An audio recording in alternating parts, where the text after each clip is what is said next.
ಬೆಂಗಳೂರಿನಲ್ಲಿ ತುರ್ತಾಗಿ ಈ ಕಾರ್ಯಕ್ರಮ ಆಯೋಜನೆ ಮಾಡೋದಕ್ಕೆ ಕಾರಣ ಏನು ಅನ್ನುವಂತಹ ಪ್ರಶ್ನೆಗೂ ಕೂಡ ಸಿಐಡಿ ಅಧಿಕಾರಿಗಳ ತನಿಖೆಯಿಂದ ಉತ್ತರ ಸಿಕ್ಕಿದೆ. ವಿರಾಟ್ ಕೊಹ್ಲಿ ಅವರ ಕಾರಣ ಕೊಟ್ಟು ತುರ್ತಾಗಿ ಕಾರ್ಯಕ್ರಮ ಆಯೋಜನೆ ಮಾಡಲಾಗಿದೆ ಅಂತ. ಕಾರ್ಯಕ್ರಮ ಮುಂದೂಡಿಕೆ ಬಗ್ಗೆ ಪೊಲೀಸರು ಕೆಎಸ್ಸಿಎ ಅಭಿಪ್ರಾಯ ಸಂಗ್ರಹಣೆ ಮಾಡಿದೆ.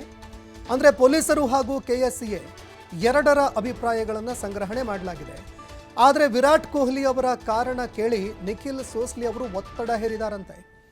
ಅಂದರೆ ವಿರಾಟ್ ಕೊಹ್ಲಿ ಅವರು ಸಿಗೋದಿಲ್ಲ, ಹೀಗಾಗಿ ತುರ್ತಾಗಿ ಕಾರ್ಯಕ್ರಮ ಆಯೋಜನೆ ಮಾಡಬೇಕು ಅಂತ ನಿಖಿಲ್ ಸೋಸ್ಲೆ ಒತ್ತಡ ಹೇರಿದ್ರು ಅನ್ನೋ ಮಾತುಗಳು ಕೇಳಿಬರ್ತಾ ಇದೆ.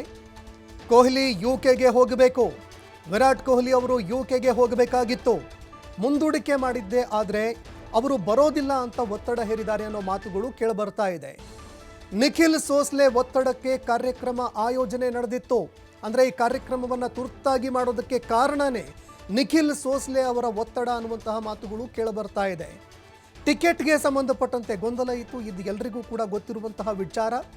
ಯಾಕಂದರೆ ಟಿಕೆಟ್ ಮೊದಲಿಗೆ ಇದೆ ಅಂತ ಹೇಳಿ ಅದಾದ ನಂತರ ಫ್ರೀಯಾಗಿ ನಾವು ಒಳಗಡೆ ಬಿಡ್ತಾ ಇದ್ದೀವಿ ಅನ್ನುವಂತಹ ಒಂದು ವಿಚಾರ ಸೋಷಿಯಲ್ ಮೀಡಿಯಾದ ಹ್ಯಾಂಡಲ್ನಲ್ಲಿ ಹಾಕಲಾಗಿತ್ತು. ಹೀಗಾಗಿ ಟಿಕೆಟ್ ವಿಚಾರಕ್ಕೆ ಸಂಬಂಧಪಟ್ಟಂತೆ ಗೊಂದಲ ಕ್ರಿಯೇಟ್ ಮಾಡಿದವರು ಯಾರು?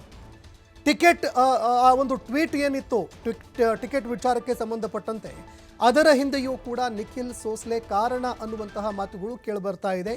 ಸಿಐಡಿ ತನಿಖೆ ವೇಳೆಯೂ ಕೂಡ ಟಿಕೆಟ್ ಬಗ್ಗೆ ಏನು ಗೊಂದಲ ಕ್ರಿಯೇಟ್ ಆಗಿತ್ತು ಆ ವಿಚಾರ ಕೂಡ ಪತ್ತೆಯಾಗಿದೆ. ಫ್ರೀ ಟಿಕೆಟ್ ಅನೌನ್ಸ್ನಿಂದಲೇ ಹೆಚ್ಚು ಜನ ಸೇರಿರುವಂಥದ್ದು ಪತ್ತೆಯಾಗಿದೆ.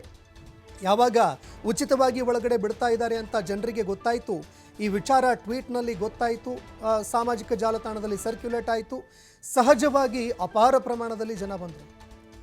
ಕೇವಲ 35-40 ಸಾವಿರ ಜನ ಒಳಗಡೆ ಕುಳಿತುಕೊಳ್ಬೇಕಾಗಿರುವಂತಹ ಸ್ಟೇಡಿಯಂನಲ್ಲಿ ಈ ಕಾರ್ಯಕ್ರಮ ವೀಕ್ಷಣೆ ಮಾಡೋದಕ್ಕೆ ಸರಿಸುಮಾರು 9-10 ಲಕ್ಷದಷ್ಟು ಜನ ಬಂದರು ಅನ್ನುವಂತಹ ಒಂದು ಅಂದಾಜಿದೆ. ಹೀಗಾಗಿ ಈ ಗೊಂದಲ ಕ್ರಿಯೇಟ್ ಆಗೋದಕ್ಕೆ ಕಾರಣ ಯಾರು ಅನ್ನುವಂಥದ್ದನ್ನು ಕೂಡ ಸಿಐಡಿ ಅಧಿಕಾರಿಗಳು ಈಗ ಪತ್ತೆ ಹಚ್ಚಿದ್ದಾರೆ.